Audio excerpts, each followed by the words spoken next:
Hello everybody, it's your Wonderful Wind Mage, your cruise ship servant, Chartreuse Proxy, ever and always at your service here.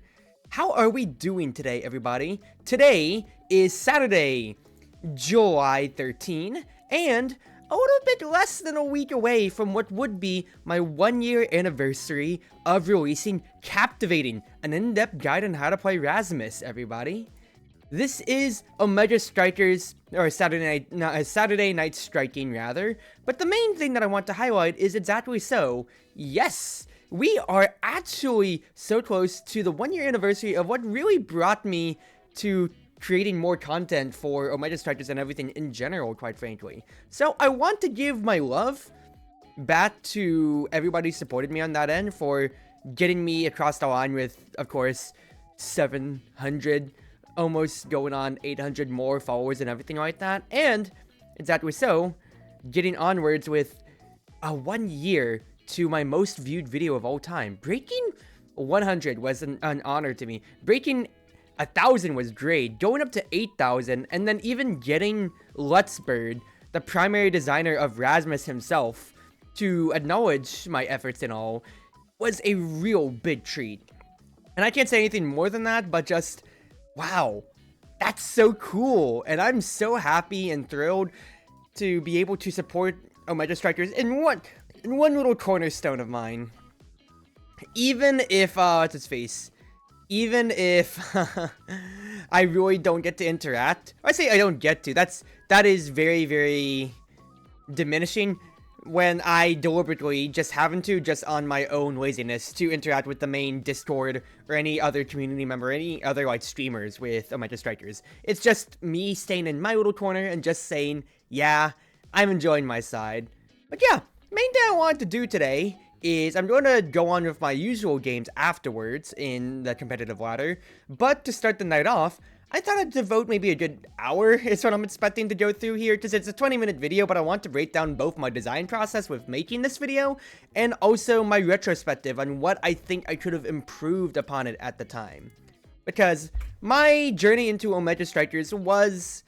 I remember I had an inkling back when it was in early beta or so, back when it was still trainings actually, not awakenings. So you choose your trainings loadout instead of having the awakening draft back then, I remember.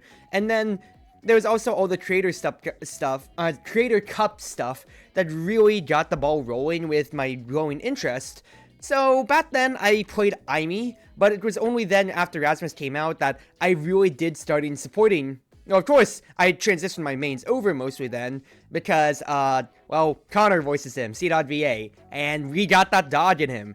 That's quite literally the only justification on what got me to maining this boy here, and, well, it's carried me over to, I'd say, my corner of fame in the community. But yeah, let's break down what I covered in the video, what I feel like I've improved with my Rasmus, / taken advice on from other people, or watching pros play him, and what I would consider to be improvements that I could make if I ever wanted to make a follow-up video. Do I think I'd want to make an in-depth follow-up video to this? I don't have the time to edit and do everything like that, unfortunately. Maybe in another world I would be able to, but at least for where we are here, I don't think I'd be able to. I have debated about going back to doing the School of Omega Strikers, as there's a few other things that I would like to cover as general tips or so, but it's getting more into the niche stuff, kind of like lining up to be a second defensive line, for instance, or understanding energy gain itself. I think those are important topics, but they're kind of on the back burner just because I don't have all the time in the world, once again, with my 2-job situation and other family things. So, could be there, but if I get more vocal support on it, then I think I would put myself on the radar for saying, yeah, let's continue that series. But as far as I saw last time around, I spent so much time putting into the hour and a half on the Awakenings video, and I really didn't get that much return on investment.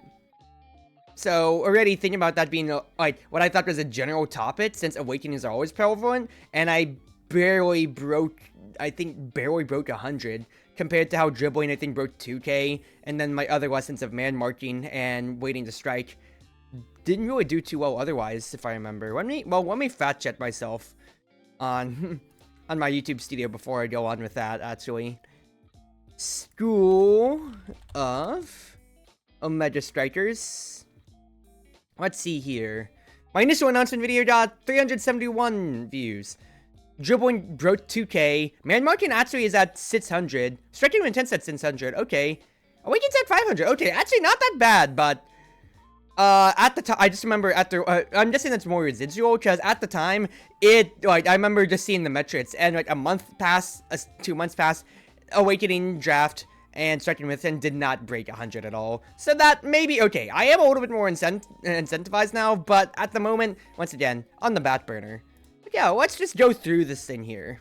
Let's go through Captivating and see what I would like to note on it. I can do a reaction thumbnail on this, actually, thinking about it.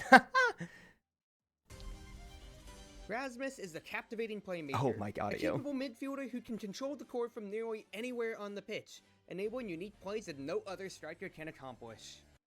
Okay, let's cover two things here real quick. I remember, because I wanted to make this a very accessible video, I went through and manually put the closed captioning on. I went through every single second, and instead of just letting it be auto-generated, because I know I have my Lisp, I went through every 5 seconds, every 10 seconds, making sure that whenever I finished a beat in my script, I wrote down the entire line so that everybody could understand it. This is like the only video that I've done it for. I haven't done it for any of my other ones. So, sorry to everybody else who might have had trouble understanding me in my School of Omega Strikers. I do apologize for that. But at least for this high effort video, I did put a lot of effort into it. Going on to other things though, immediate first thing that I just want to nitpick at myself here. I say capable midfielder because I, back then, love Magnetized Souls, and I still very much so do, but I do recognize that Rasmus probably benefits from Sweat Kits the most if you are going to be doing forward business, just on a general basis. Of course, Pummel's on Imi Zap, Vicious on Atlas's Lab does go around, and Rasmus does benefit better from being, can transition from midfield to forward, considering how 1-2 pendulum swings, like I cover later on, very much so do translate pretty well.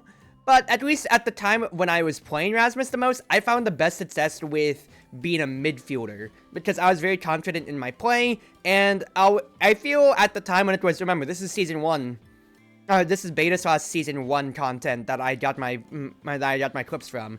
It was really, well, I say beta, nah, it's really just Season 1, but it was a lot of people not being as confident to challenge, I guess, at the midfield line with their face, so I got to really thrive there.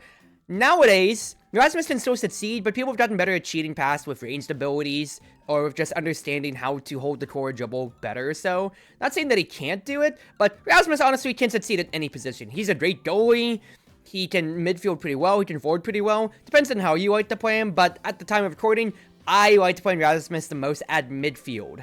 I feel like I still kind of do, because I'm not the most confident when it comes to clinically finishing. Or rather, I'm not the most clinically clean, rather, with setting up my combos. But don't take that exact wording of a capable midfielder to heart, because I have gotten some comments in the past saying, you know, and said, really, is Rasmus only a midfielder? No, he succeeds at every role. But at least for me, I play him the best, and I do say so that can control the core from nearly anywhere on the pitch. That was supposed to be more indicative of saying he can transition anywhere, your goal line, midfield, their goal line / goal mouth, and succeed pretty well, despite whatever position he is in. And then otherwise, there we go. There's just Rasmussen. My name is Chartreuse Proxy. Oh my god, so look at how young I was! I've been VTubing for 4 years. Oh my goodness, I'm old. I'm a prehistoric VTuber, everybody. I was there back when the boom first happened, y'all. Been VTubing since 2020, and that is only model number 2 just about for me. Still love that very much, but of course I have evolved with time, so if I ever did go back to it, it'd be funny to see that. But yeah, that was me back then, guys. Avid Rasmus main and devout lover of the whole. Okay, I have no idea what incensed me to make that meme, I'll be honest with you there, but I just felt like I had to have another... I felt like I had to have another resume done rather than just avid Rasmus main. I'll be walking you through exactly how I like to play the captivating playmaker in Omega Strikers. For my own reference points here, I am currently top 800 in the world and top 300 in North America at the time of this video's recording. I remember that I was getting Rasmus clips throughout captivating, but throughout the design process of captivating, but only when I did hit Challenger for the first time in Season 1 did I feel like I had the authority to speak on the subject. Now, that is, of course, not a bar. Anybody can speak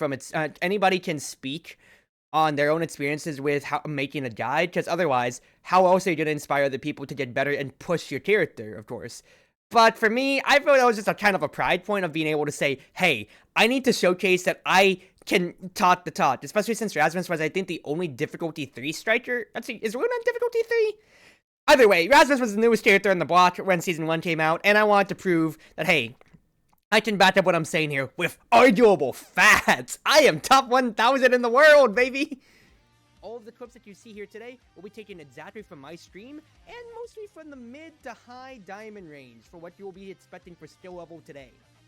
I'll be going through each of Rasmus' core abilities today, so Whiplash, Pendulum Swing, and Death Touch, alongside a few awakenings that you might want to consider next time you pick up this striker. So, without further ado, let's start with Whiplash.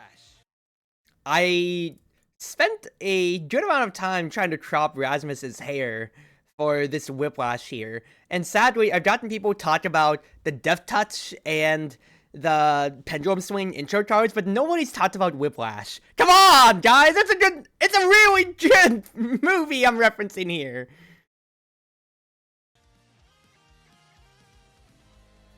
Using Whiplash effectively. Also, Uniol, Unis, Uniclear, Uniol 2, or Uni 2, soundtrack, my beloved, is knowing about where you want to aim first and foremost. You're looking to always carry the core to one of the corners of the enemy goal mouth. You can use your haste to get across from the midfield to the mouth, and then you want to cut off as many passing angles, controlling your side of the field. I feel like that advice that I have right there holds up pretty well, all things considered here. I think it just mostly goes down to more being able to control your corners. Just, that's more holding core priority more than anything. But of course, if you don't have Sword Kits, Whiplash makes up for it. If you do have Sword Kits, then paired with Whiplash, of course, you are going to be a speeding bullet and can effortlessly hold control since you always have a 1-2 strike at any time. And then being able to go up and down the midfield was once again my Magnetized Soul's brain really perking up then and there, but also Season 1, of course, people were grouping up a lot more, people were just hodgepodging, ping-ponging more, so I think it hasn't aged necessarily the best, this piece of advice here, but it is just showcasing, hey, you can go from corner to corner, up to down, up to down, top to bottom, bottom to top of the midfield without any worry for the whole duration. You want to cut off as many passing angles, controlling your side of the field. I do think that at the time here, it was built different in Big Fish, not counting Power Explosions as your only size traits, so I didn't really get to harp on how Rasmus's size benefits the most until Awakening Draft later on, if I remember. Yeah, okay, I do, but I have that more in Pendulum Swing, and a little bit in Whiplash, as you can see there, but I should have highlighted more on how being able to increase your size means you are cutting off more and more angles every single time. Actually, no, actually, wait. I'm racking through my brain here. I think I compartmentalized it into the Awakening Draft. So really, it's a good on a rewatch, but I'm trying to take this from a beginner angle. So, yeah. Every time you cast Whiplash, you're trying to make the most use out of both parts of the ability, the dash and the strike. Also, can I just say, at the beginning of this, that is a tried and true Chartreuse Proxy rubber banding bad internet right there. But, sample enough, that's just showing, hey, you have a 1-2 strike with Whiplash and your strike itself, recast and Whiplash. Whiplash to get your haste and beat defenders, then recast when you're in front of the goalie to easily contest them with your increased range. Yeah, Whiplash itself right there was to guarantee that I get the first hit, and then second hit just is 1-2 strike overall, basically just having 2 timings to beat the enemy on. Also, I think that is magnetized proccing right there. Let's look at that. Yeah, look at that magnetized. Magnetized soul is getting me across the midfield line, baby. So Kits would have done the same and better, honestly. But once again, that was my season 1 art, just magnetized all the time. I said I am midfield here. When you're in front of the goalie to easily contest them with your increased range. Yeah, increased range was really what I was talking about there, since I tried pushing the idea about then of 1-2s with Whiplash and being able to, challenge at their face. Because exactly so. Having that little extra range is what I prioritized in my first review of the video, more than the 1-2, which I think I did cover. I haven't watched my videos in forever either, so I can't say. But the main thing that it comes down to, increased range means you are forcing the goalie to make a decision, and you are cutting off the angles from where their forwards are. You're putting the pressure on them, since instead of you just challenging with your face, you're challenging with a bigger circle. You can cover essentially half of the field if you get close enough, and force out these unwinnable situations if they're not prepared for it. Yep. Got the goal wide open? Remember to strike for the corners of the enemy goal mouth when you're looking to recast Whiplash. The key is to always put it in the center of your own body. That way you can cut off as many passing angles for the goalie. Yep, that holds up pretty well. Putting it into the corner means that when the core bounces back to you, it's inside your whole body. So if they don't have a stun, if they don't have a creation, if it's not like Dubu, if it's not like Dubu or so, even if it's like, let's say a Kai Barrage in this instance or so, it's gonna be inside. It's like when the core bounces to you right there, you're trying to stand on top of it. You can eat maybe a few pellets or so. You have Whiplash, the exact range to drag it anywhere else, and then you still have your own strike to challenge otherwise. So even when it comes to, you still have a 1-2 more often than not. I was able to burn Kai's core flip, and after a pass, I'm able to. But the main power with it, of course, though, is exactly so. When you bring it to the corner, you are forcing the enemy to have to pass in an unfavorable situation, because instead of them having 2 corners to work towards, they only have 1 far off corner, which hopefully your fellow forward is going to cover, put them in a bad passing situation, whereas you are already covering the other side and maybe even more of the midfield line if you have your other abilities up. Yet a deceptively simple Whiplash goal. In reality, it's all thanks to a forced situation. Notice how I'm pushing the core towards the corner of his goal mouth. Nobody is on the bottom half of my field, and that is my territory. Kai recognizes this and tries to speed up with blazing pace to clear it upwards, but my increased range means that before he even arrived, he already lost the fight. Exactly so. Well said, me from the past. Just simply, I feel like, I guess that's more recognizing the state of play with, alright, where's the enemy weak? There's nobody at the bottom right. But it's also just good rule of thumb. If you're going to drive the core anywhere else, if you need to just clear the core and reset it into a situation where you need to wait a second or two for your ability, you're not confident in your dribbling, or you're being pressured out, just putting it in a corner away from everybody else to where either your goalie can get to it first, or to where it's going to force people to move down and away, means that you can then leverage your range, your abilities or so, or whatever your striker is good at. At least for Rasmus right then and there, of course, I'm dragging it down to where I can benefit, 1, magnetized souls, and 2, Whiplash's range, exactly so, keeps covering the entire bottom half. Because Kai, with no energy, probably with no Giga Blast from just how he had to burn Blazing Pace to get down there, no Barrage either, guessing so, then he just can only pass up, and exactly so. Bad situation, because he literally can't do much else. But my increased range means that before he even arrived, he already lost the fight.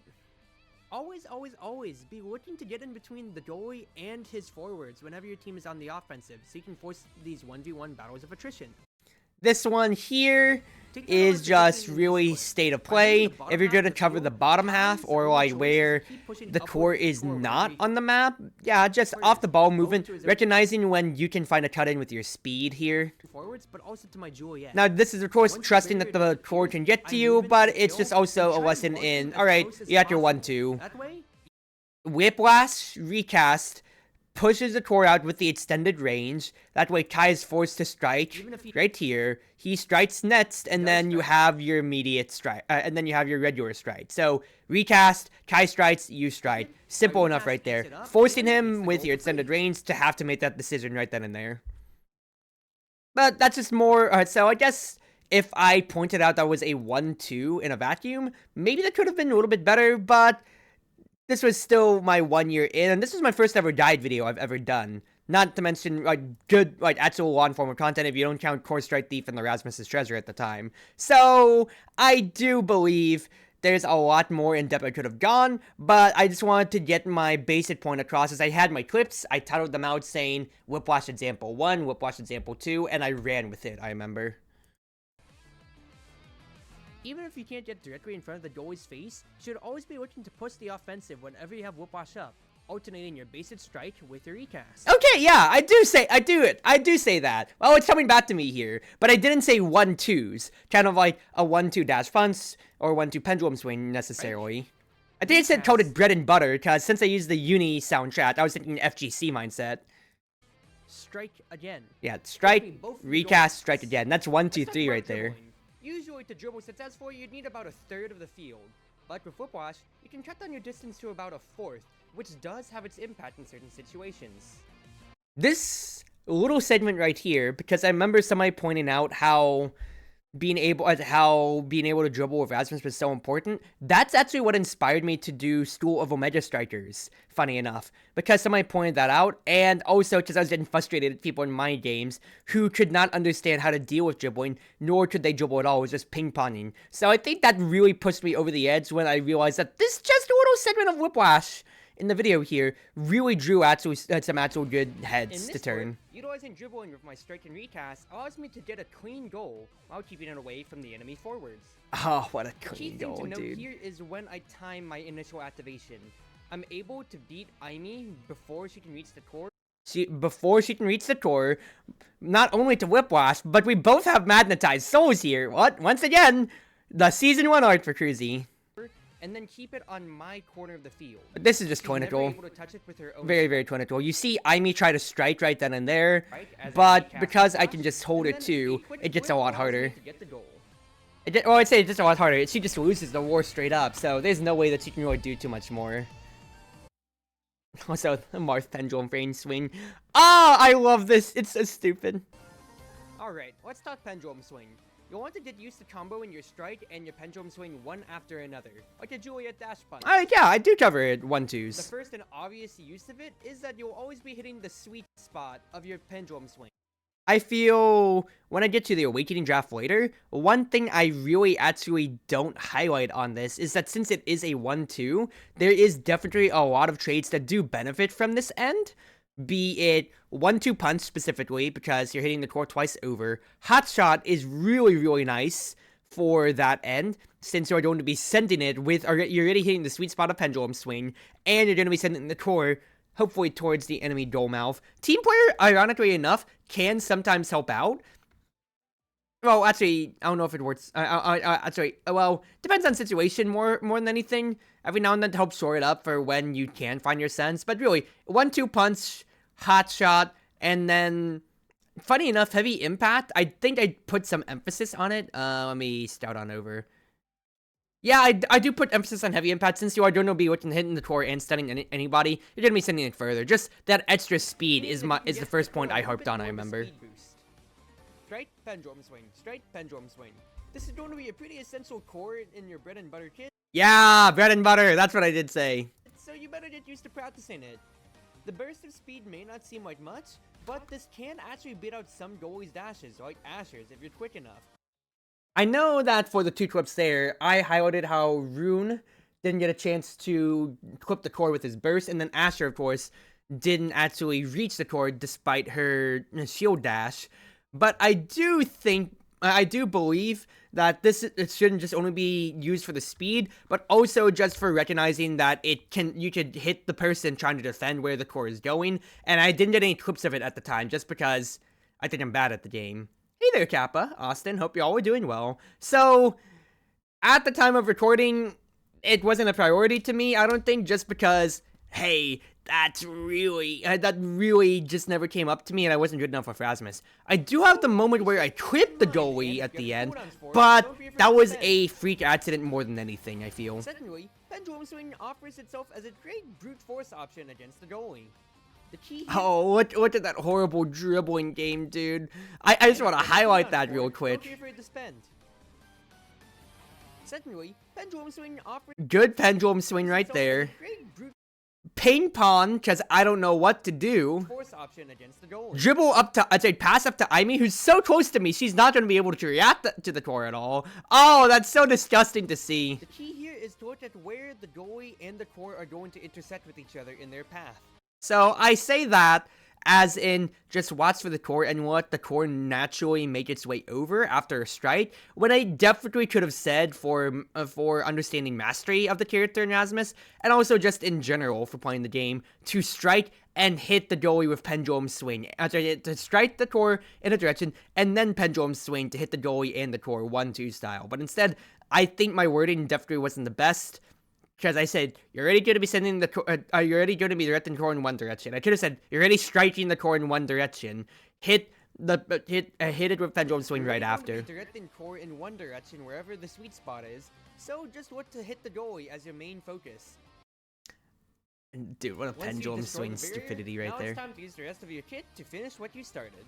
At the very least, that's a perfect whiplash example right afterwards.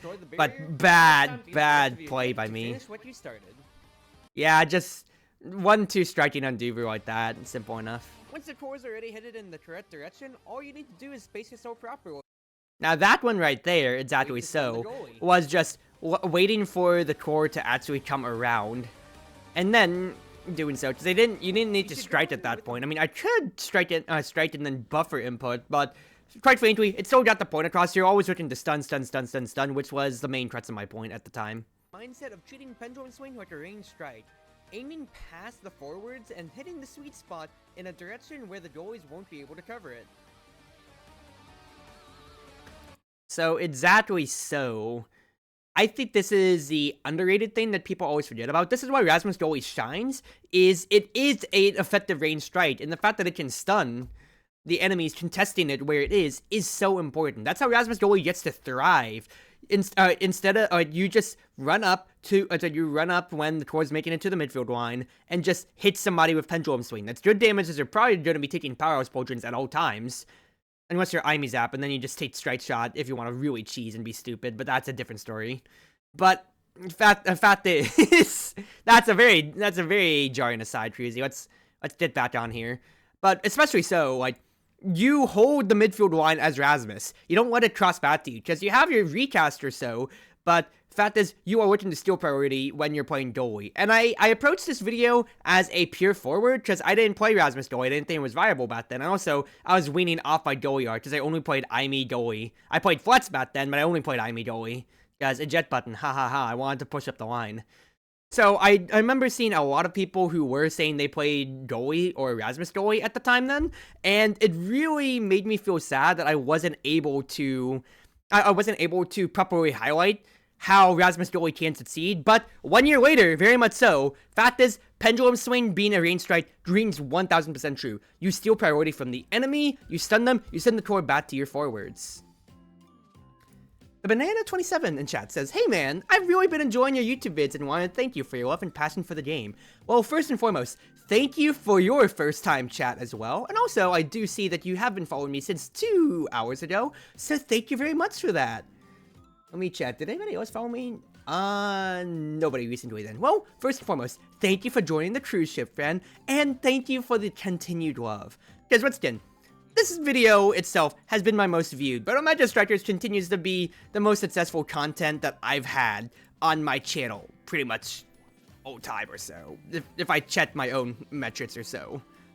What's popular? Yep, Core Strike Thief and Rasmus's Treasure.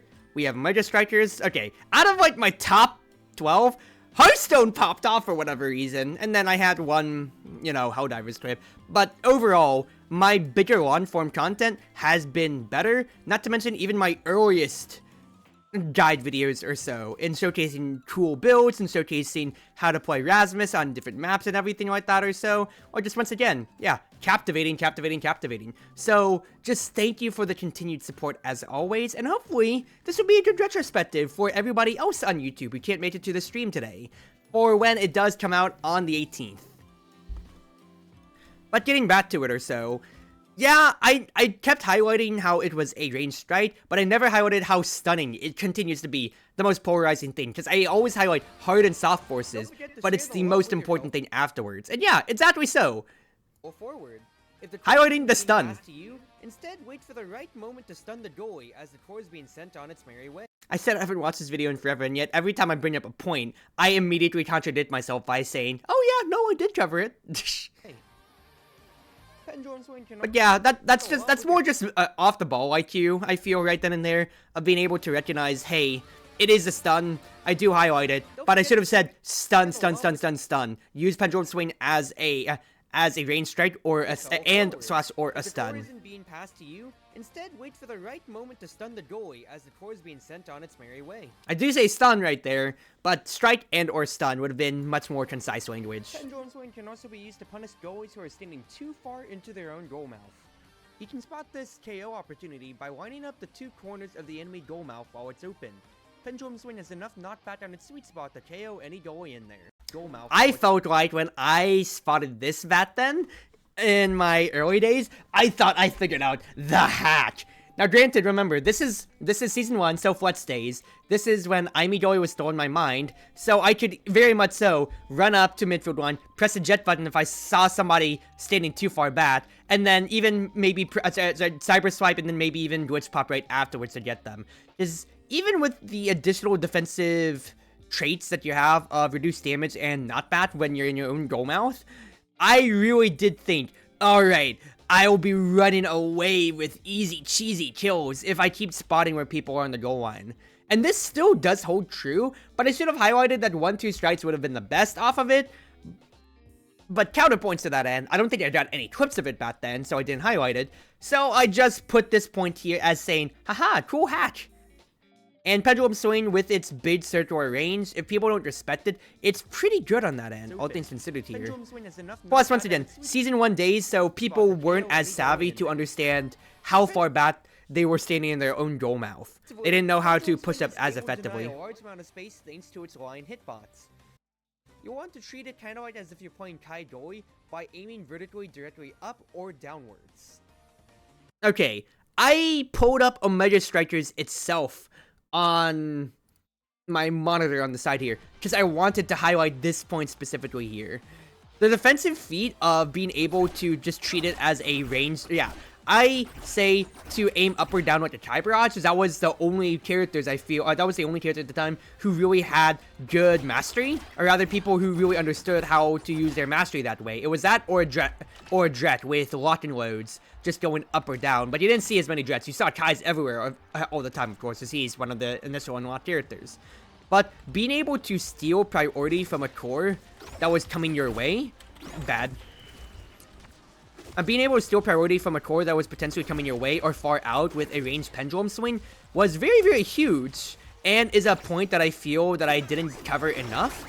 Because when it comes to, if the core was coming along, if the core was coming along on the bottom side of the map, and I'm not demonstrating this at all.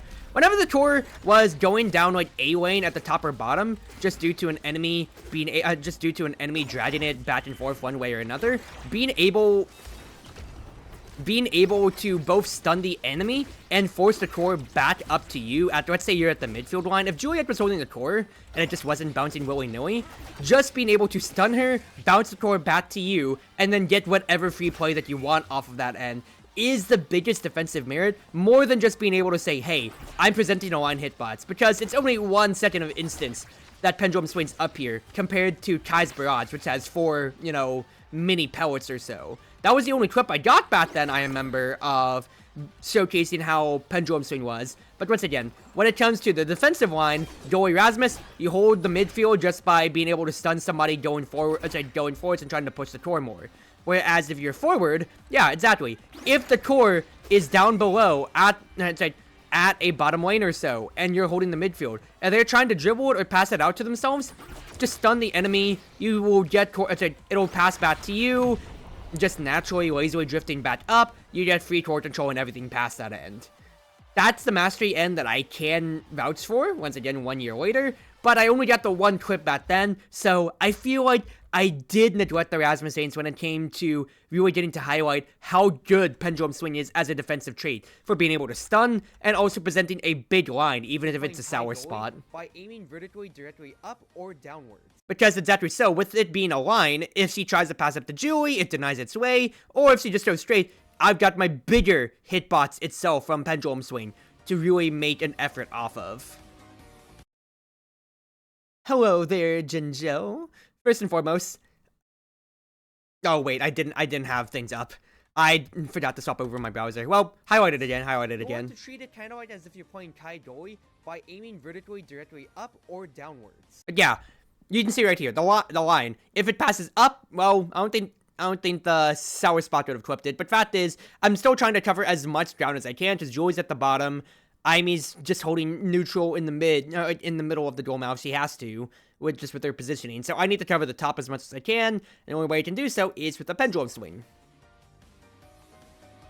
And then, whoa, Death Touch be upon ye. I'm very happy with this edit, but the only regret that I had is the only stretched portion of the map. I got the background from the Rasmus trailer, I remember, when I really wish I could have gotten Aimi's app, but there's no trailer footage on Aimi's app, so I couldn't just say, I couldn't actually have the whole be present in this image. It's just Atten City, and I feel like a fraud, dude. I feel like a real big fraud when I look at it here. The value from Death Touch is all about rewarding good positioning from you and punishing bad positioning from the enemy. You're trying to be in two places at once to where you can always set yourself up from a pass from your teammates or yourself. Rasmus can seamlessly transition from a midfielder to a forward with just one simple ability cast, and the goalies will hate him for it. I still do think that very much so holds. I mean, it's nothing more than just saying, yeah, Rasmus can succeed at any position. I think that's more just epitomis of Rasmus can succeed at any position. But once again, I played Magnetized Souls. I think I've harped on this point enough. I thought roles were basically better set in stone, but as people get better, you need to just be able to flexibly transition between where you are on the pitch at all times. Always look for every opportunity whenever Death Touch is off cooldown to sight the opponent out with a cross-map play. Now, this point, I think, was the most important, because in terms of major effectiveness, let's compare it to like Firewall Sentry or Tofu Fortress. Those are creations that linger, can get more than one hit, and will physically change how the map itself looks. Flame Fury from Juliet will get to hold the core, stalls her time, gives her time to get her combos, or another way to KO the enemy. You have Giga Blast, which is its own ranged super stun and potential KO on the corner striking here. Death Touch is just one super powered Sonic core coming your way, if you land it or so. And I wanted to present the point here of saying, hey look, it is an ultimate ability, and it seems underwhelming on paper, which is why you need to just be using it off cooldown to steal priority as many times as you can on the play, and make sure that you always have control yourself. Good Death Touch use only comes from good observation and conditioning. You want to always keep your eyes on both enemy forwards and see how they like to strike or pass the core with each other. As soon as you find the opening, it's all about maintaining your position in the midfield where you're wide open to take the clean shot. Exactly so. Good Death Touch use is prevalent on being able to predict what the enemy wants to do. In this Vice, it's all about in this clip here, in this clip, Vice already was only just dribbling back and forth, and I had recognized this in this game here. But I think this is a bad example considering how I put the creation out early. Position in the midfield where you're wide because there's not really any other lane. I'm man marking the other Rasmus, and I know she's just gonna ping pong it.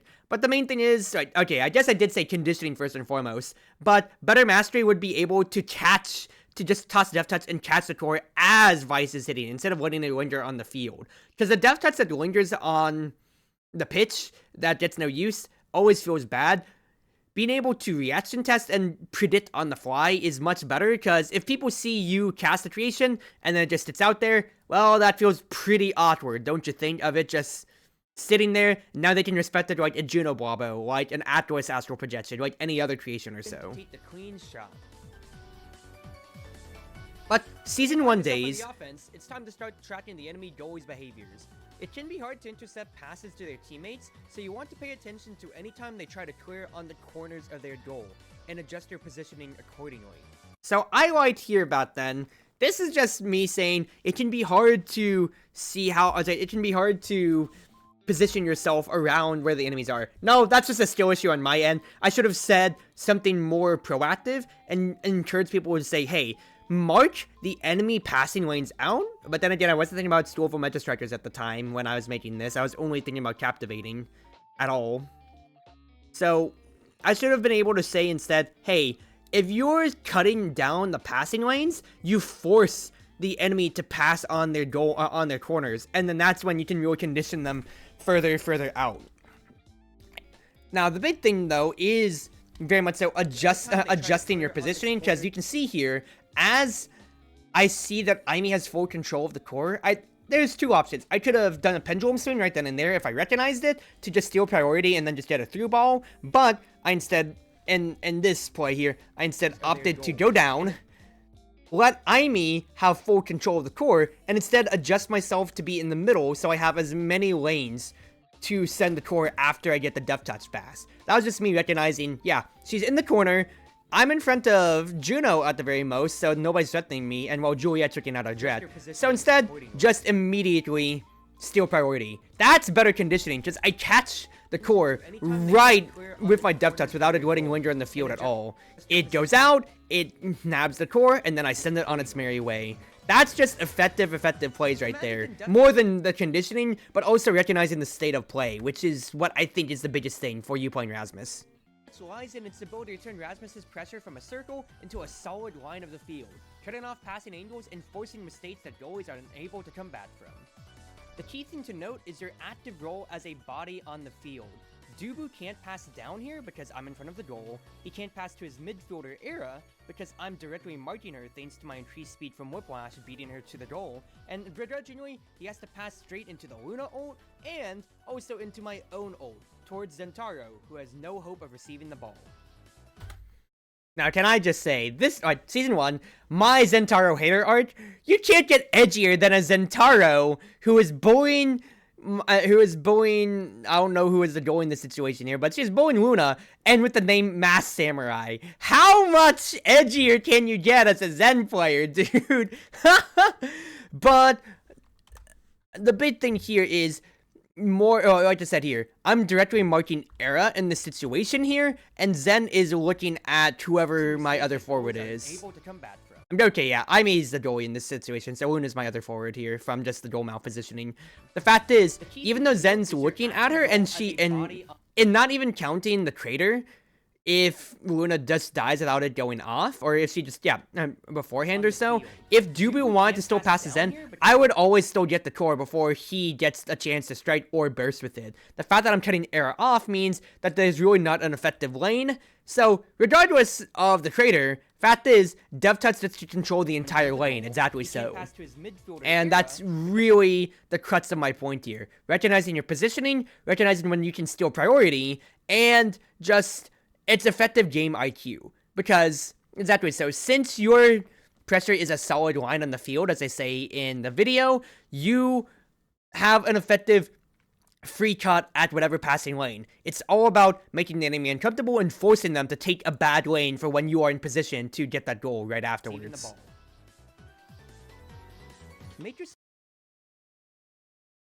I'll say one funny thing. I remember that in one of the earliest comments on this video, too, was how I point out, it's like, yeah, it's a bad situation, because I'm marking for the enemy, because I'm marking out Era, Zentaro's cut off from passing because of my Death Touch and the crater, and Dubu has to pass the ball only. And then somebody commented, Dubu could have just pressed secondary, held the core in the corner. And to that end, I say, oh yes, I also could have just not had Death Touch ready up at the time. Fact is, not everyone's gonna be perfect. This was Season 1 days, and in this vacuum, he didn't use his ability. He didn't have it. And so he didn't press it, even though he had it later to try to contest me on it.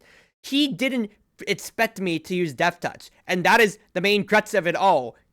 I was marking Era, and I had in my mind that game plan to just use Death Touch as a cut to the lane. So that's just effective play from me. It's not necessarily a mistake on Dubu, because that's the first time he probably saw it, and now he has to be on Danger Watch anytime he leaves the lane open from now on. Make yourself known to the enemy goalie as an active threat on the field, thanks to Death Touch's low cooldown compared to other ultimates and its fast projectile speed. Cut off his forwards at every single opportunity that you get, both from your own good positioning and from where you strike the core to. I want to highlight my positioning back then, because I thought this was the slickest back in the day when reviewing this clip. I remember pointing this out to myself as, holy crap, this was great, because of two things. One, as you see right there, I immediately tried to follow up with my Era on a strike to pendulum swing. Of course, this is solo queue at the time, but I thought to myself, if I can stun Kai, Era has a free send to try to get the core out. She still sends it on the corner to dodge Julie's strike, which is great. And then I'm trying to set myself up for ready to receive, because if it passes up to Vice, I'm not in front of her, I'm standing behind her, so she has to dribble up, or if she tries to dribble anywhere else, I can get a second strike opportunity. But it carries naturally to me, and I remember this was funny, because I wondered to myself when I'm reviewing, how did I get so much speed? But I'm pretty sure it was both the Era speed boost, and I also have glass cannon proccing, I remember, on this map, just by the little rings. But the main thing there is, once again, effective, weird plays that catches people off guard, because I don't want to dribble it down, because that's just Vice territory, but I did see that with the enemy being caught off guard from their strike timing there, if I keep it cornered downwards, one, keeps Vice out of the play. Since I keep man marking her, it's just going to be Era and Juliet who will really have the lane to go to. And then, if I can hold my position and cut them off, like I demonstrate, well, that's pretty nice and simple. Opportunity that you get, both from your own good positioning and from where you strike the core to. Notice how I strike the core downwards into the corner after gaining the barrier. Not only does this stall for time and allow the goal to fully open up, but it means that Kai cannot pass to his Vice as I am actively man-marking her. He has to keep it in the corner and hope to get it to his Juliet, which I can easily cut off with my Death Touch angle. Exactly me from the past. Because why would I try to dribble it upwards into the corner and say 1v1 me Era, when instead I can keep it at the bottom right corner, and even though it's a 2v1 basically, Juliet Kai versus Era at the time, I have my angle of play, and they didn't expect it at all there, which is all that matters with Death Touch. Just that one exact little drag away back to the midfield from where you want to bring the core to. When looking for these opportunities, follow the same rule of thumb as Whiplash. Constantly aim for the corners to give yourself time to reposition before pulling the core back to yourself for an easy open goal. I want to highlight, I'm remembering these clips as these go by. Next highlight here is how orb traits are really good. I got an orb here. I immediately get hit with the Rasmus burst trying to kill me. If I didn't get the orb, I would have died. He pendulum swings me, trying to stagger me, not enough damage. I grab the orb. It still blinks on me to try to kill me, but the orb keeps me alive. And then I still get to run away with the entire game no matter what. Anyway, suckers! Towards the corner, Kai is forced out of the middle of his goal. He has to go down to answer, which gives me just that moment's notice to pull the core back with Death Touch and answer the easy open goal. Exactly. So rewinding the clip back, of course, main thing is Drek is able to get the goal mouth going for us. He does get the hit. And then it's me trying to keep the lane away from everybody. No reason for me to pass it up top, because other Rasmus will just cut me off, and then it just feeds to a stall, which is bad. So instead, if I put it in the bottom right where nobody is, it's going to force movement from everybody. Hey Calvin, so next year can we react to Cruz reacting to our video? I was honestly thinking about joking about that, of just keeping this yearly rewatch and seeing if how my skill goes up, and that is if I'm still making a Mega Strikers content later on, but we'll have to see.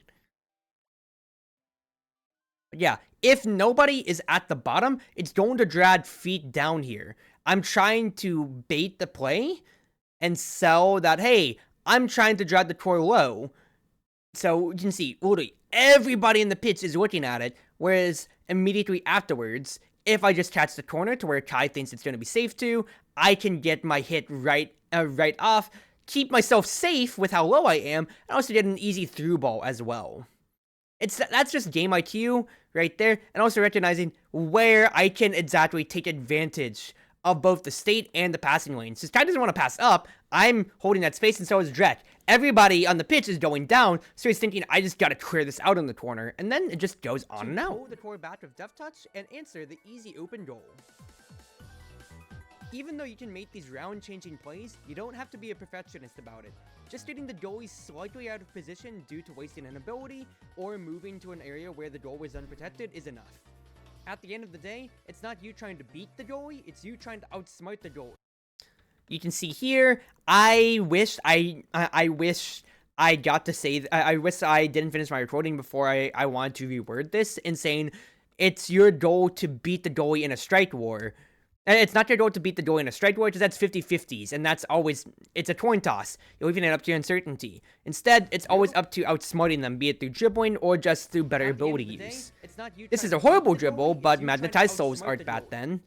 But I still did leave the lane open as I trended upwards. I think I was, it's very much so a telegraphed play, looking at it now. But in the moment, Kai thinks I just gave up the lane for dribbling because, one, I'm bad at it, which very much so did ring true. But it still was an unexpected deft touch for him, and it did take him out of the way. Make sure that you're wide open to receive the timing when the core starts heading your way.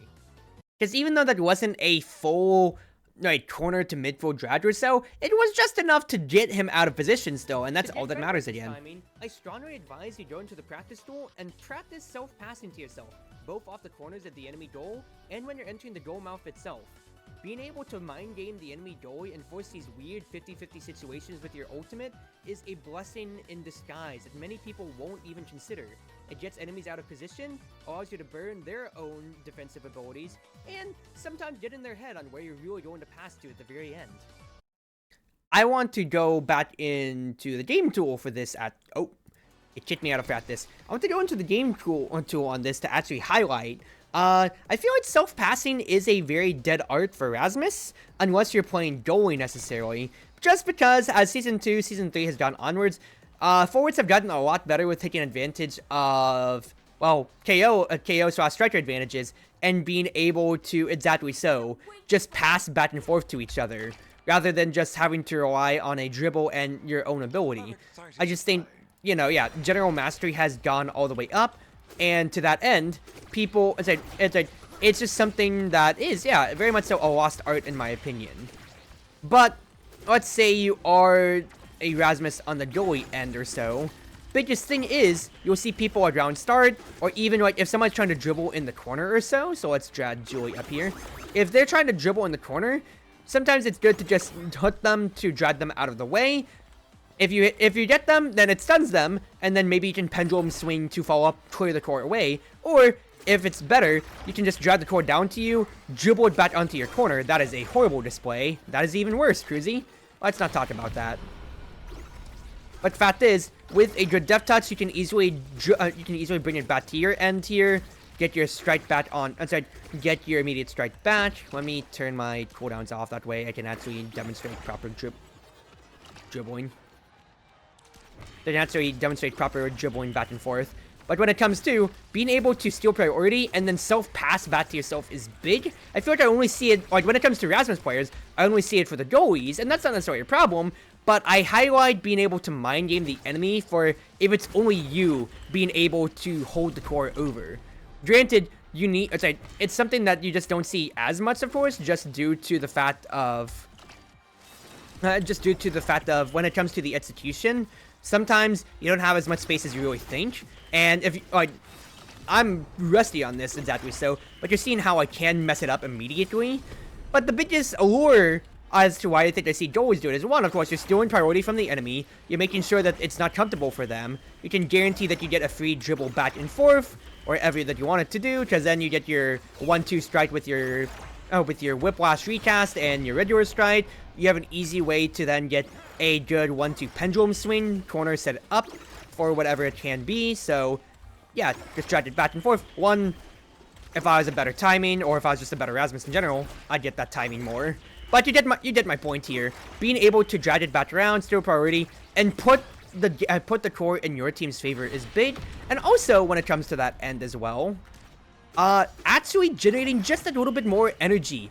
Because especially since it's Season 3 and you can actually see the energy that you have, just every single little bit strike more, if you can dribble for a goalie to generate that little bit of energy, means you can avoid the next hard force thanks to you having your burst and everything onwards, and that is of course very, very huge. Austin says, I self-pass a lot as goalie, and I feel like that's the biggest thing otherwise, is unless you're playing a speed striker like, let's say, Kai, or even air goalie to that extent, I don't see how self-passing or back passing does come around as much, even on the higher ends. Granted, I'm not playing in customs or the comp scene, so I am just seeing a limited ranked pool set or so. But this is a very important part of your toolkit that you should not sleep on as Rasmus, for being able to drag the core back, play that little bit of a mind game, and force weirder interactions. The corners are your friends in these situations. They easily buy you a few extra seconds to reposition yourself, while the goalie frantically tries to waste their abilities or move in a completely different direction to cover for where the core is headed. Because lazy cores are the biggest thing that I feel. Because once again, as people get better at the game, and well, people have gotten better at the game, waiting to strike is, of course, a mastery skill, and in seeing if the course is sitting at the goal mouth, you're waiting for your Tordons to come back, you're forcing the enemy strikers to make a move on you in that case, and then that's when you hit it. But a Death Touch should easily steal priority, as much as a pendulum swing can stun the enemy and hit the core, so on and so forth. So just taking advantage of where the enemies are in the pitch and watching where you can take advantage of everything is really what it comes down to be. It's just a simple, straightforward strike war between you and them. Wait until you see them burn their strike when you pass it down, before hooking it back to yourself for an easy goal. But yeah, like, it looks like I kind of beefed it right there, but I was trying to buffer a better hit with my self-pass, and I still got it at the end of the day. But after I saw Kai burn his first strike, so up here, pass down, let him burn his first strike, and then the go button is right then and there. Hit the pendulum swing, pass it back, I've out-mind gamed him, and I've beaten his strike shot. That was exactly it. I wanted to play a mind game on him, since with the goals open and we have the striker advantage, let my teammates hold the midfield line in case Kai gets a Digiblast core, Digiblasted core passing through, they can cover it. It's my job to just beat him in the 1v1, and a mind game was the best tool right there. It down before hooking it back to yourself for an easy goal. Remember when I said the corners are your friends? The entire arena is your friend whenever you can get a clear with Death Touch. You should go into the practice tool and also find these weird angles too, as the velocity of Death Touch means that you can find these clever little holes in the goalie's defense if they're out of position. Always look to find that play whenever you have your ult up. I also thought, kind of like the goal mouth, the goalie line hat, where you hit them with pendulum swing way on the very edge. I thought this was also the next big thing that people really should be taking advantage of, is demon angles, which is another topic for the School of Omega Strikers that I never actually got around to covering, which I do think would be really nice, just for finding your burst angles and everything like that. Because, quite frankly, overall, I feel like unless you were in like a specific, I guess I don't know if the official Discord has striker-specific sections and everything like that or so, but the main thing that I am trying to talk about here is how there is definitely angles and ways to find cool burst opportunities. I mean, I think it was Estelle's that found the insta-burst tech immediately first and foremost overall. So pretty much by all of that, they were the ones that found how to core flip plus press burst at the time. And from my end, being able, since Death Touch plus Strike, especially with 1-2 or Hot Shot, anything like that onwards, meant that the core's coming at you at a rapid pace, you could easily find that exact fast lane. And I want to highlight this, because I recognize the goal mouth as being a very important piece of terrain for just marking out on any map your positioning. And if I go back to the practice tool itself, seeing exactly so, where you are in relation to the goal mouth is very big for setting up your burst plays just in general. Because you can find exactly so those cool angles by obeying the rules that I set out right then and there. Because of course, burst has always been something that's omnipresent on any striker's kit, so being able to recognize where you need to put your mouse to find the tightest angles that were there is all that is important. So let's tab back into my video here. Aim before the goal mouth if you are on your side whenever you hit with Death Touch for so. So lazy core, just about so you can see the goal mouth lining doesn't line up because it's ovular or circular, I guess, more in nature, but up to where the little black lines are here, the little black lining to denote the sides or so. That was my focal point of where you'd want to be aiming, because you can always, because all the maps have terrain similar to like this or so, to where you can easily recognize it and get to see, alright, this is the general idea for where I need to send the core to. Because the core will naturally bounce on the corners one way or another, and depending on just your positioning, you're trying to let it bounce 1-2 times, get into your exact corner itself. Then, afterwards, of course, if I go back to my video, aim at corner of the goal mouth if you're at the enemy side. Exactly so. Because aim straight at the corner, you can find weird wicked angles, but of course, it's going to depend exactly on where you are in relation to it all. Because, depending on, you can try to find tighter angles, or you can beef it completely like I have right there. Oops. But just wherever you're dragging it to, a straight shot won't always get you the goal. Sometimes you need to bait out the strike, and just a little bit of a second, if you bounce it on the corner, instead, finds that nice tight angle. Of course, you could try to look for double bounces over, so if you're on your side, but the highlight for me is, of course, in the context of Rasmus, if you can drag the core away with your pendulums, with your Death Touch, regardless if you have a way to speed the core up, be it team play, be it 1-2 punch afterwards or so, or what I use burst an example for the practice tool, those are the clever angles to really mind game the goalie, find cool demon angles to where you can force out mistakes and make them just react, huh, how the heck was I supposed to guard against that in one way or another. Once again, of course, mileage may vary, and you would have to try this out on different maps to see exactly what angles you could get, so I immediately went to go Taiko or Night Market, since they just have the natural terrain. But this is a highlight point, I feel, in my opinion, when it comes to considering how, you know, if you're looking at playing Rasmus, Twitch Strike would be a amazing awakening for him at all times. Catalyst, of course, is fine. I'm just looking at energy gain, but ways to just get more burst opportunities to follow up after you steal priority and push everybody away from you with Death Touch.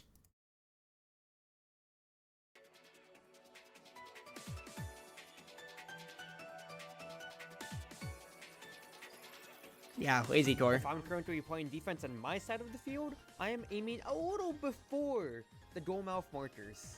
Yeah.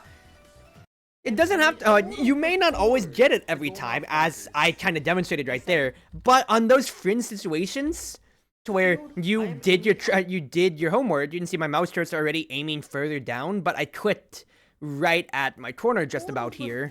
Look at that. Right before the goal mouth, before the black markers right then and there. I don't know if you can see my mouse cursor. Goal mouth marker. And right out of Dubu's reach. That is such a perfect demon angle. And it is something that you always it is always something you have to take note of.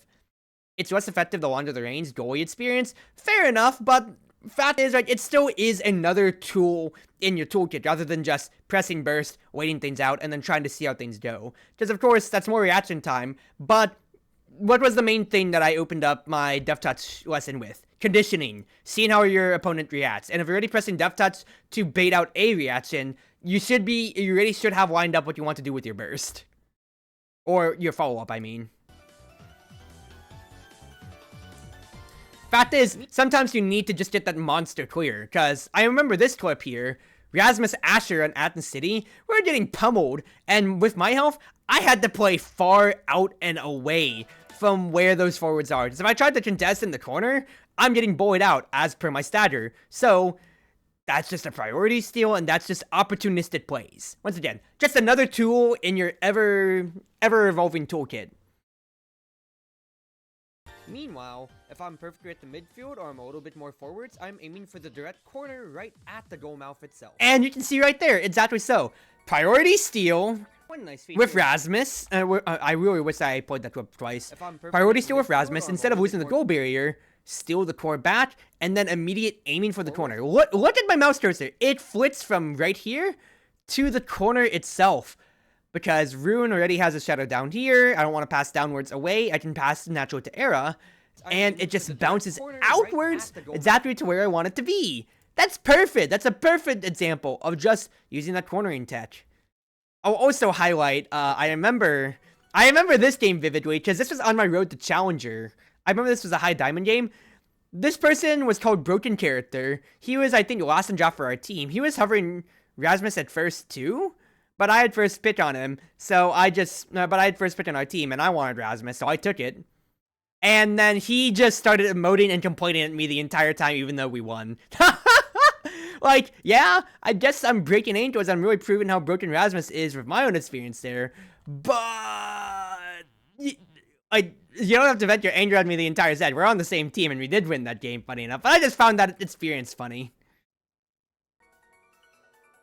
One nice feature of Death Touch is its ability to be an on-demand stun at point-blank range.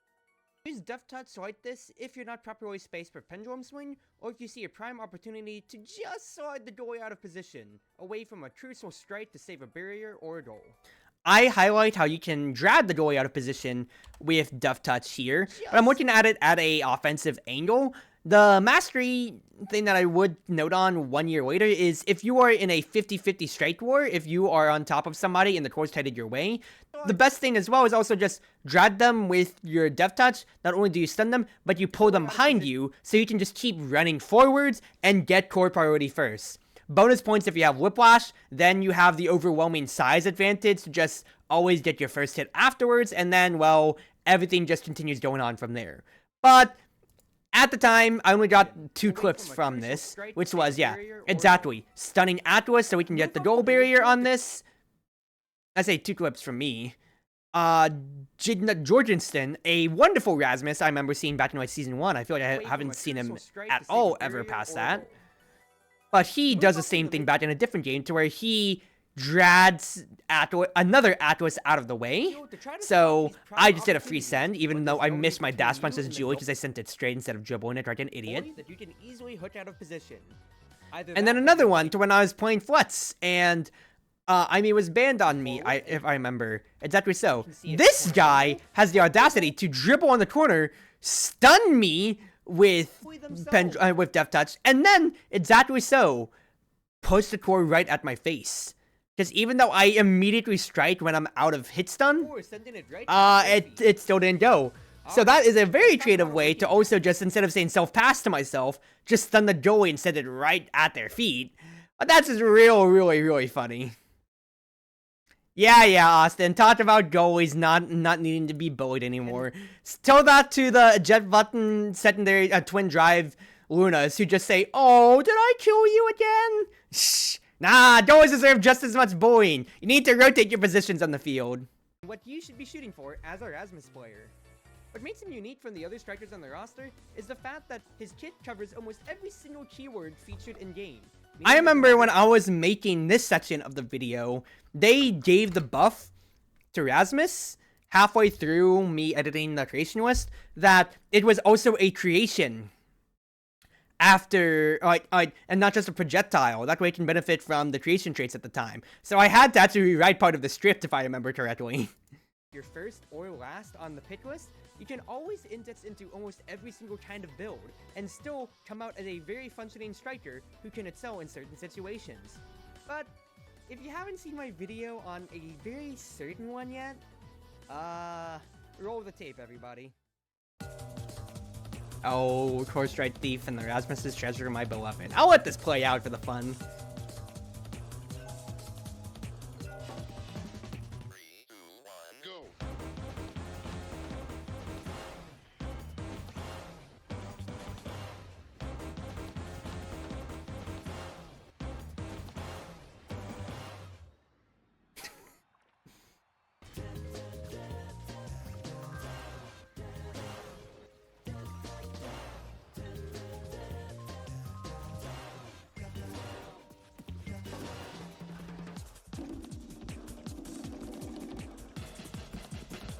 Yeah, there's no secret to it. I love specialized training. It completely transforms the way you view your ultimate, and you essentially become a reverse Juliet in terms of kill pressure.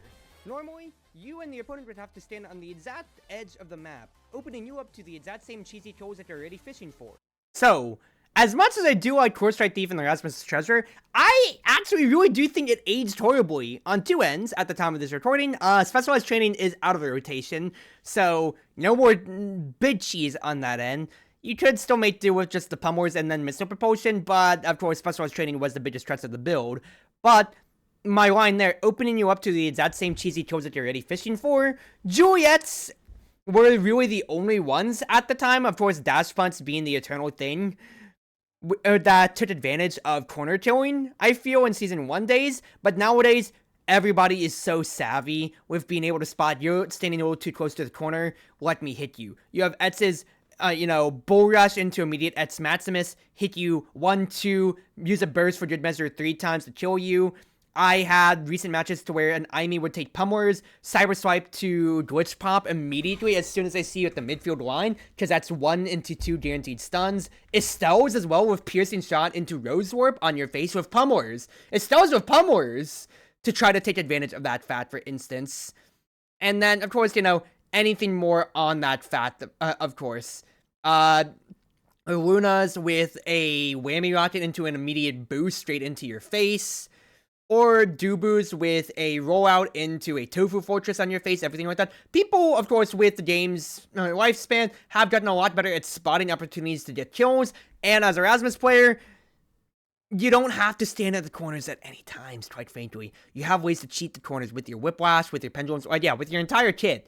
So, already, Specialized is going to telegraph where you are going to play on the field. If you play on the corner, you are giving yourself up to say, hey, I could get dash punched by a Juliet, by an Etz, by an Asher at any time. Whereas you still need to get the perfect angle to even hurt somebody out of the way. When instead you could just transition and say, whenever you get down to 2 tits of life, Death Touch kills you now. No dice.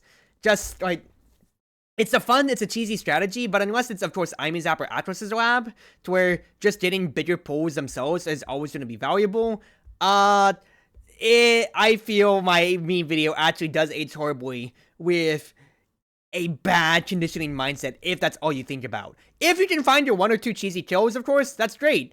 But otherwise, that's more to force respect on the enemy more than how many can I get in a match. Because like I said, it opens you up to the same cheesy kills, and I just realized I didn't have the entire thing up there. I hate everything. Well, I'll let it run again. But yeah, exactly so. If you're going to be playing at the corners, no reason to nowadays, because you can't just get pulled and you can't just get dash punched and die. Asher in this situation, if it was a Season 3 compared to Season 1 for our mindset here, instead of looking at the course, he'd just dash punch me in the corner and I'd die. Kai here could Giga Blast me and I'd die. Aimi could just Cyber Swipe me and I'd die. But, of course, that's taking into account whatever could be there. But the fact is, they don't need any awakening for that to prot, whereas I definitely do. I need Specialized to even have a chance to cheese that kill, and it just doesn't go our way. And also, I still don't know how I got this kill. Dret goes invisible with Xenoquote to try to get to the core. I toss Death Touch forwards. He dies, and then his body goes underneath the map.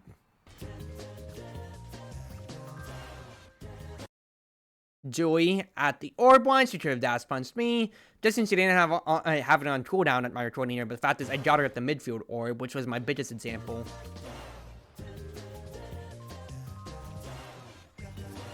And then also, Rune players have always hated me in every game, and I think I inspired it off of this one Drad from Core Strike Thief and the Rasmus's Treasure. I'm gonna be real with you here. He's trying to move up and maybe get the orb. You're at less than 2 tits of life. You die from across the map. I think I once again still have inspired the entire hatred of the Rune player base just on that metric alone. And they still hold that grudge to me.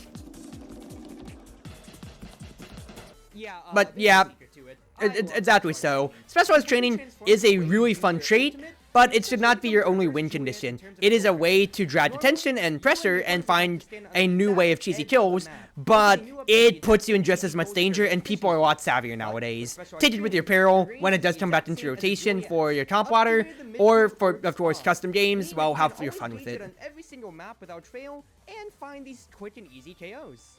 If you have a very brawl-heavy team composition, the extra damage also helps out with pulling enemies across the pitch.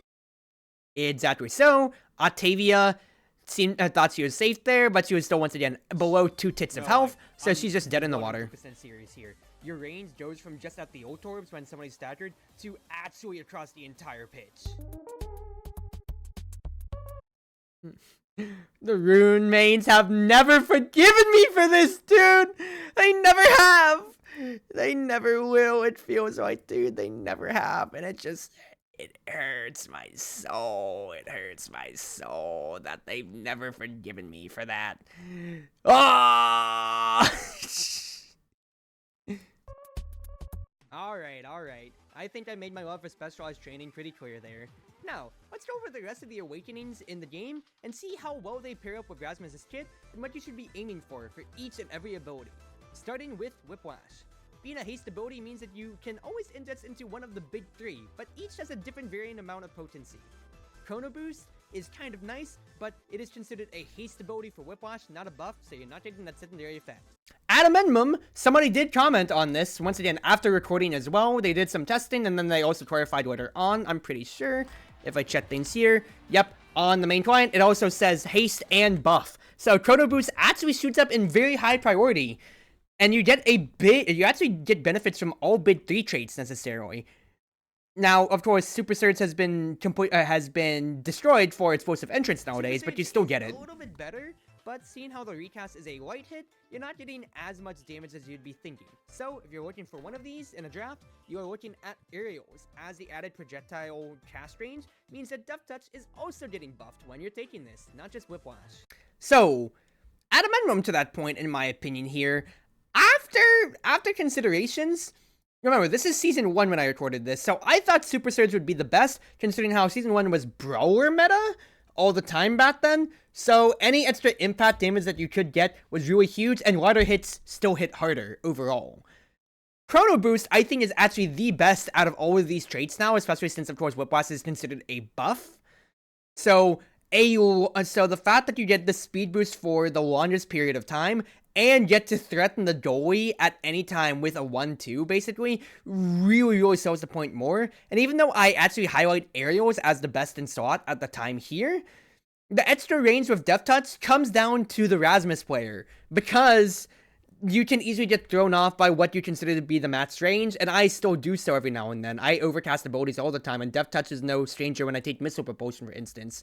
So that's why it is kind of a choose what you will, but in a vacuum, Chrono Boost is actually the best one, in my opinion, then I'd consider Aerials, and then what would be Explosive Entrance now, because unless you're already getting kills and you need to deny it from like a Zen or so, yeah, Explosive Entrance, Super Surge, actually falls down to the bid on the bid 3. But either way, there's still the bid 3 traits for extensions. That's all that you need.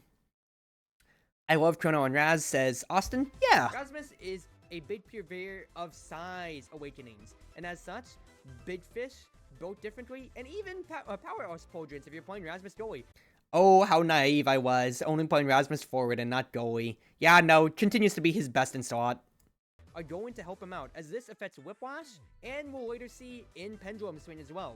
These help you cover a lot more range, and helps you out in just covering the field altogether, as a midfielder, and also as a bully if you're being a forward in the enemy's face. Yeah, just size traits I should have said in general.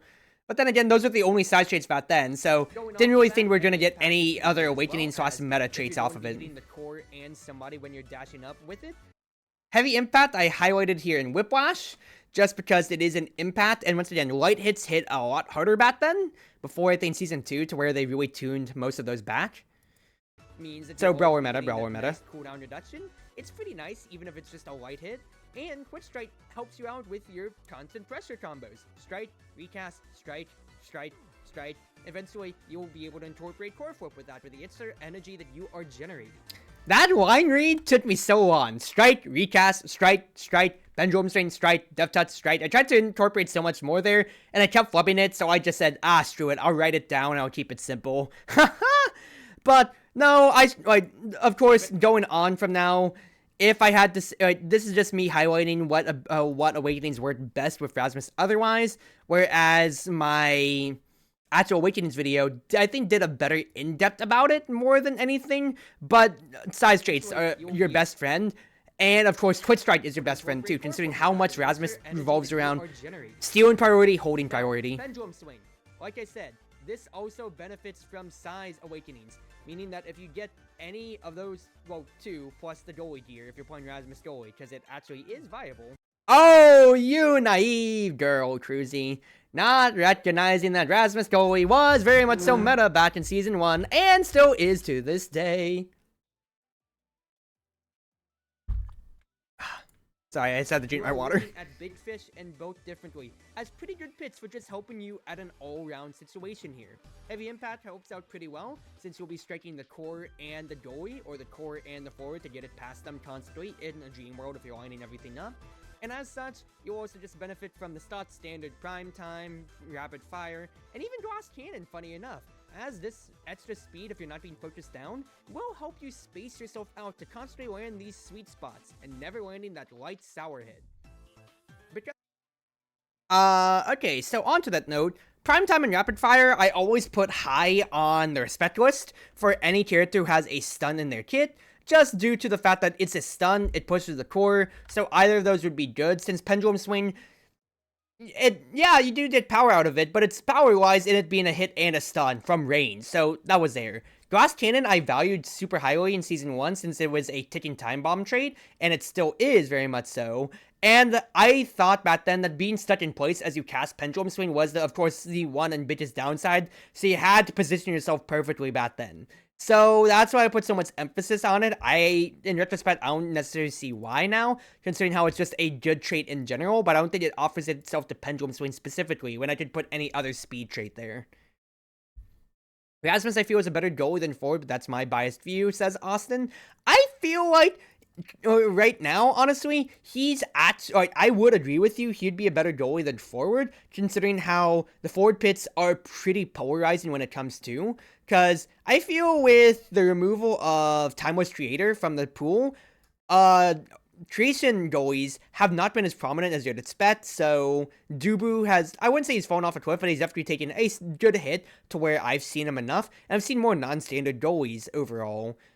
Whereas Rasmus is, and to that end, I've seen the punishment line really being pushed up for stagger brawling and everything like that. So having a goalie that can help you go tit for tat and keep the core safely on the other side is really nice. So the fact that Rasmus can index into, once again, index into creations or any other thing is both really, really good, of course, but that's just speaking in a vacuum for, you know, what can any goalie do that can Rasmus do better? Well, he keeps it on, he has a direct stun that isn't a creation.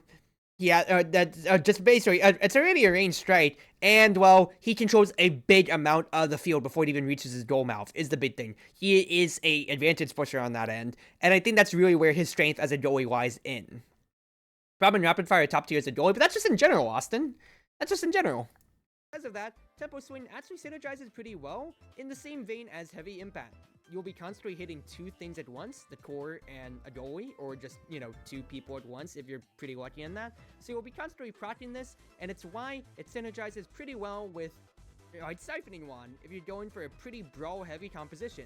My greed was Siphoning Wand, even though I feel it honestly should just go in as worst gear for Rasmus, unless you are already looking at a brawl mindset. But at that point, then just take Pummelers. Just take Pummelers and have bigger drads with your death touches at that point. Because the fact is, with Pummelers, you get a little bit extra push for your Pendulum Swing at that point. Then you already have a little bit more pull when somebody is started with your death touch. You don't need to be doing extra damage, but I always bought into the mindset of I can fight people with attrition, and once again, light hits dealt a lot of damage back then, so being able to stop people from regenerating and, set out a little bit more lifesteal from any ability was just really good. But I just put that bat alongside heavy impact at the time, I remember. Grand Praise is probably still better? No, without a doubt. If I had to rank Rasmus traits, I'd probably go, like, just in top of the line order. Switch. I'd go with Switch, Pummelers. Actually, I think I'd just keep it, yeah, really in that order. Switch, Pummelers, Mad / Vicious, I'd put together, and then Siphoning. Switch is always Switch, even with the nerfs, it's Switch. You can't say no to that. Hello, RA. Pummelers, you open your way to get advantages from, of course, KOs, but that's because you spot anybody on the corners. Like I said, corner spotting for a pendulum swing that catches people off guard. Your Death Touch has a lot more kill range now when it comes to for when somebody is staggered out. Vambrace allows you to brawl back and forth. That's more dependent on composition. Magnetize depends on composition, I feel, more than anything. And then Siphoning, you're not...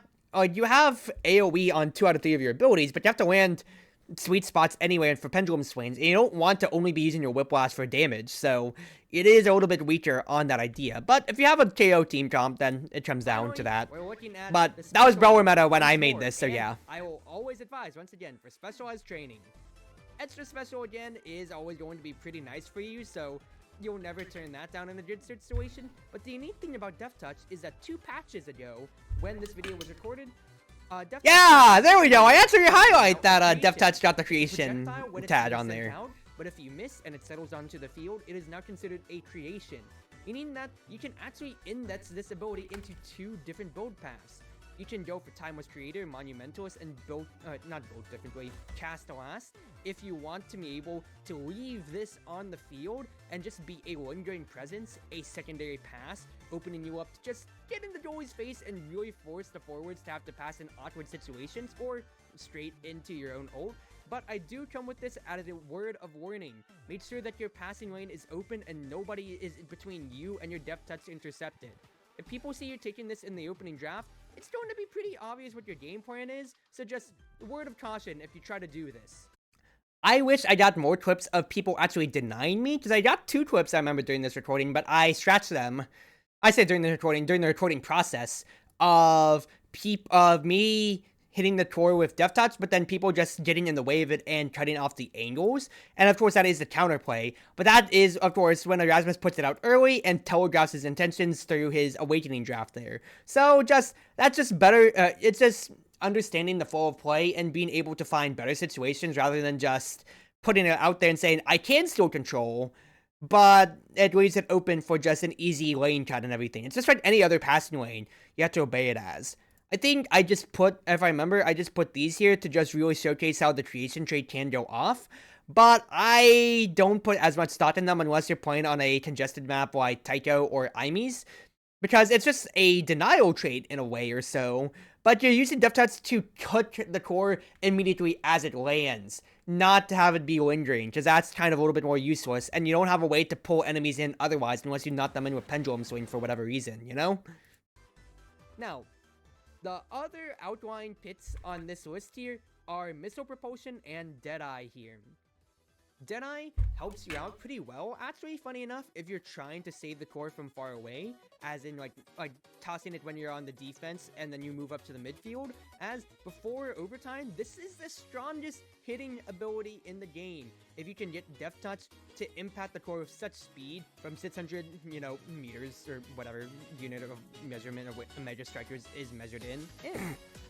This gets you a huge speed buff, helps you get across the map, and if you were practicing those weird demon angles on the corner of the enemy's goal mouth, you are guaranteed a goal if they are not expecting it.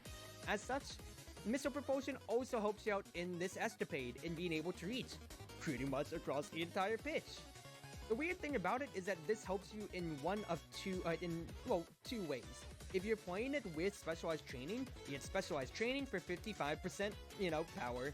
Missile Propulsion adds another 15, and then Pummelers adds another, 15. So now you are looking at 85% extra power and not back. And this is ridiculous for bullying at point-blank range. It actually is hilarious with how much you are pulling enemies now. But if you do miss, well, your Death Touch is way across the field now. So word of caution, be warned. whatever you're using Death Touch for, if you're looking to pull somebody, make sure you are guaranteed getting them. If you're looking to save the core, make sure you have that clear lane and that you are going to hit the core on the way there. Because missing it, that stings to see it lingering there across the field. Yeah, nah, I think I covered every base there that I already said here. You don't want to have it lingering, even though it is funny, unless I guess you're the goalie and you need to just cover the lane when it comes to here. Defensively, I guess it can linger, but you, like, when you're making proactive plays, you just want to get the core and get priority before the enemy can react when it comes to getting all the side traits and Death Touch is always funny. It is funny, but I do think there's better traits. But if you're forced out with with other stuff, it's still not bad without a doubt. You want to piece together Rasmus's kit, but I'm going to show a few. I've managed to hit the other goalie before range buffs are nuts. That's what I used to do on Atlas's lab, season 1 back then. Missile propulsion, and then it's just really, you fish, see who you get, even if it's the goalie, because that's a missile propulsion Death Touch, that's really a third of the health bar. You detonate the gravity core, that's another third, and then you just have to hit them with whiplash or pendulum swing back then, and then they're dead. Doesn't matter, even if they're the goalie and have a little bit more, HP due to goalie leveling and everything like that. You just kind of blow them out of the water. Two video examples of how all of these abilities can work in tandem to make your presence known from across the field.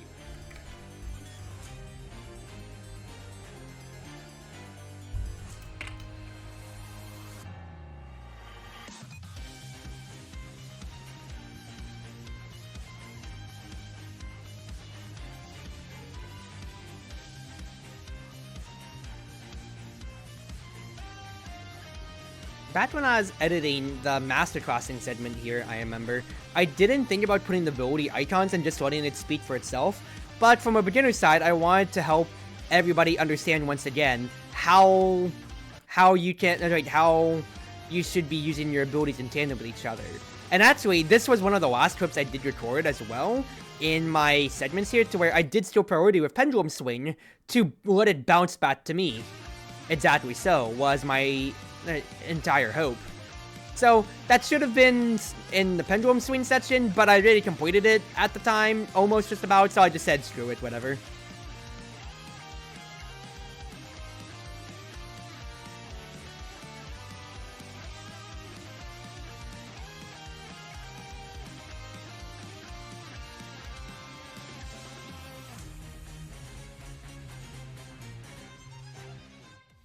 And that sums up my knowledge and tips for you on how to play Rasmus in Omega Strikers. Good job, Cruzy back then. Good job. Of me practicing my favorite character here, you can check out my Twitch stream at Twitch. Look up at the link. TV/CG Cruiser. I know I put it right down here too, but also just to this channel for hopefully more videos in the future, or even more highlight reels of me finding stupid awakening combos like specialized training. Oh, I never did that, but I did upload a lot more videos of Omega Strikers. Wherever you are, wherever you may be, whether you're on Twitch, Twitter, YouTube, or more, it's been your wonderful Wind Mage, the Cruz Ship Captain, Chartreuse Proxy, ever at your service, and thank you for watching this till the end. Yeah, how many Omega Strikers videos do I have now?